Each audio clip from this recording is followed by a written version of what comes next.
Hello everyone, welcome back to my channel. This is Lolly. I want to talk about shrink plastic today. And can you print on shrink plastic?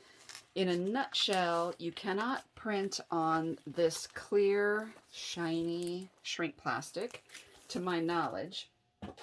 But I saw a video by Scrapinology, I'll give you her video down below, where she was printing on the shrink plastic that actually has one side that's kind of, it's almost like sanded. This is the one here from Graffix, right here. I don't know if there is a cover sheet where you could see. No, I don't know. I must have lost the cover sheet. And so it looks like lightly scratched on one side, shiny on the other. So you can put this in your printer as long as this is the side you're printing on. So you need to know, do a test in your printer to see which way it goes in there so it actually prints on this side. Also works with Dress My Craft Shrink Prink because it's the same way. It has the kind of a frosted side, but I want to say that this will not fit in my printer, so I'll show you what I do. Because this is made in India and the dimensions, it's not 8.5 by 11, so I put it frosted side up. And you can see on this paper, if I line it up in the top left corner, how much is left over right here. So I center it like this, and then I tape it down both sides and just make sure I don't print in that area. And then I also trim off the bottom part here. So this is what it came out looking like. Then you can see there's a little bit of fuzziness right there, and I believe I need to clean my printer heads, but I think it all depends on your printer as to whether or not this will work. So I went in Silhouette Design Studio because I was wondering, will this also cut on the Cameo?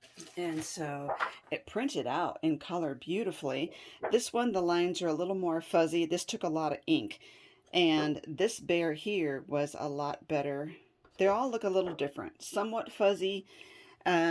Depends on what you're doing. You don't have to try to cut this in your Silhouette Design Studio, but you can see one issue is that it smears like this.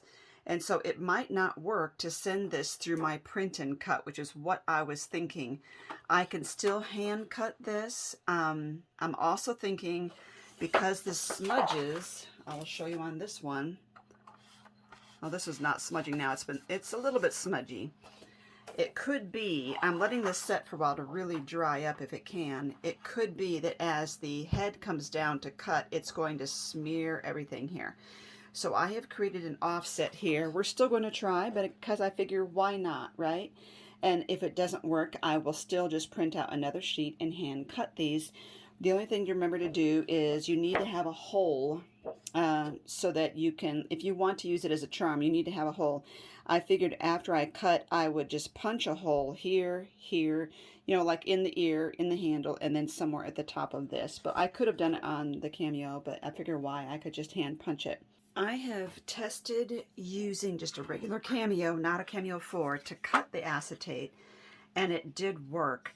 But I'm thinking, and it was just a shape I put through, but with these being on a transparent background, I am concerned that it might not register the registration marks. So what I think I'm going to do is put some solid white paper under these. I don't want it there because I don't want to interfere with cutting the teapot here. I think that should do it. I'll tape that on. This is not super shiny, but still, there still might be some sort of reflection that prevents these registration marks from being seen. So we'll see. It's just all an experiment. So you're coming along on the journey with me. So excuse the glare, but I have this set for, see, acetate sheets, and I've got the blade at 7, the force at 18, and 2 passes. We're going to see if this even works.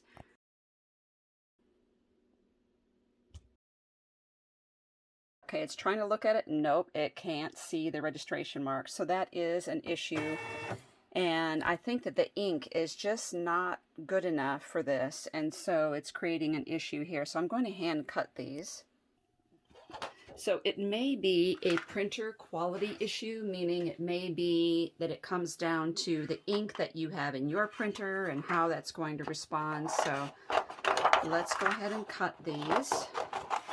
I know you can see the cut line around the bears, but I did have a border around the teapot and this is already smudged so much I don't know that I can actually use that one. May have to start over again. So I'm thinking I should go just inside these lines because I don't know why I turned them black. If you're doing these cut lines, you should probably not turn them black. So as far as printers go, my printer is an HP, so I'm using HP ink. And I did see on other projects that I did with the printing that the longer these sat before touching, the better the ink was, as far as not smudging so much.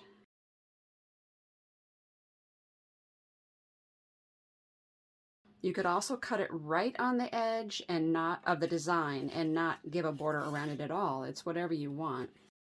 I also have some colored shrink plastic, and we'll play with that as well. I also bought a toaster oven at a thrift store just for crafting.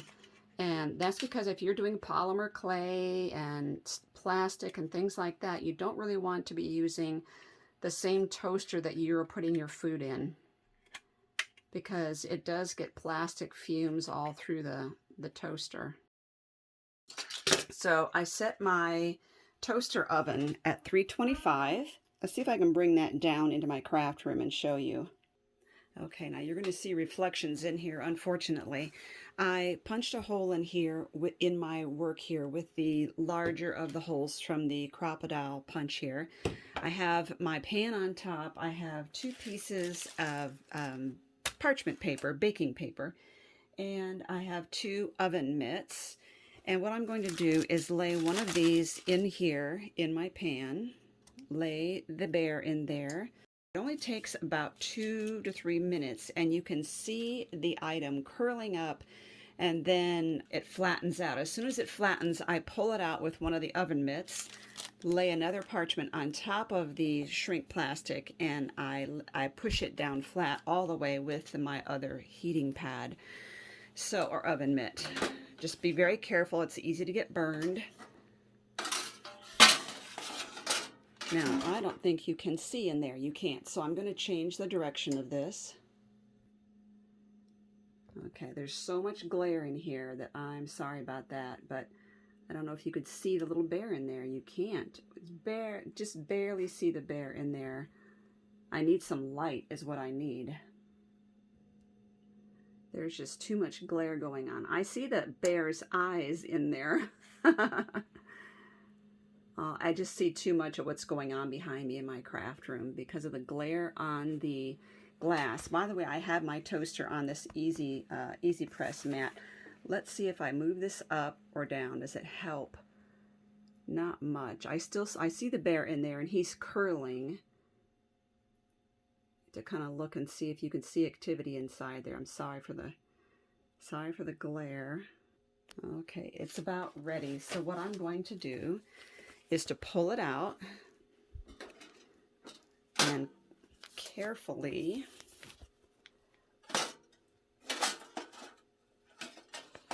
lay this other, let's see if you can see it up here, lay this other parchment on there and this other mat and just push it down flat really quickly. Turn this off. There he is. He's cool enough. He's very warm, but he's cool enough for me to pick him up. So when you do this, the color is very transparent when you start off, but it gets darker as this material thickens up. So you have a thicker and prettier. Now it's shiny on the back because that's the way this kind of shrink plastic works. And I want to show you some other ideas I have. So this is some colored shrink plastic that also is duller on one side than the other.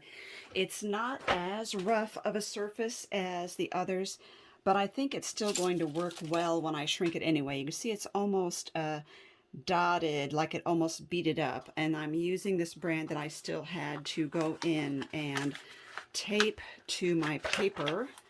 So let me get that off.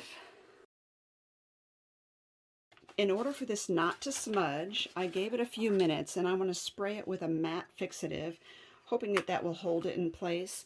I didn't have any problem when I went ahead and heated this in the oven, so, but you know, maybe you should take it outside and try it out there in case there's an issue with the matte fixative in the toaster.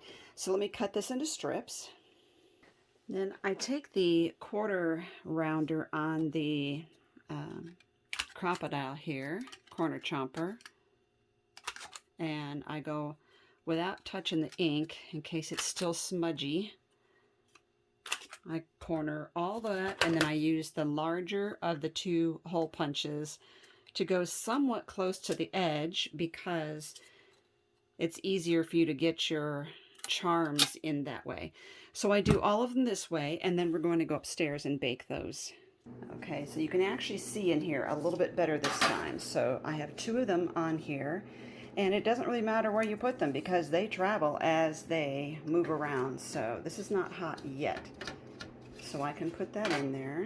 I do like them to not be touching when I first put them in though. And you can see a little better now. It's not great, but you can still see it better. So again, this toaster is set to about 325. Most instructions say 300 to 350. Okay, see how it's curling now? They curl up, sometimes they roll into almost a ball, and then you're thinking, oh no, they're never going to straighten out. Now they look like corn chips. But they end up uncurling, and when they uncurl, that's when you know that you can take them out.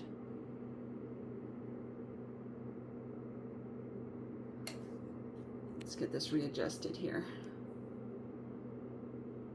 Now, see how they're starting to straighten out? And sometimes they do a complete flip over where they're now, like the one on the left is flipping over so it's ink side down.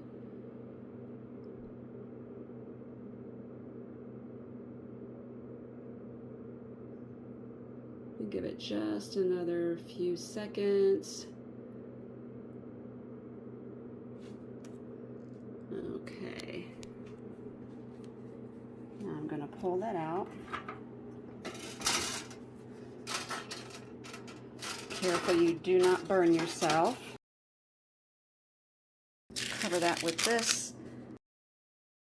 Smash that down without burning yourself. And there you have it. Now this one's a little curvy, but it's still really pretty, and I think that would be really great for putting as charms on a journal that you do. Okay, let's go back downstairs. Okay, so here they are before shrinking, and here they are after. So you could see the comparison in size. Now these were all the same length. So we went from just like 4 1/8 inches to 1 3/4 inches. So it shrinks to a little less than half its size. Then all you need to do is put in a little garment pin, or you could put a jump ring in there. How fun are these? And then I did all of these here. I used the same font, but I did it, this was in 72 point, and I think this was 48. So you can see a difference in the size that it shrunk up to. So how fun are those? I'm having a blast with these. So this is really fun to do. I made more of the Lolly Peep ones. I think I might give those to some friends.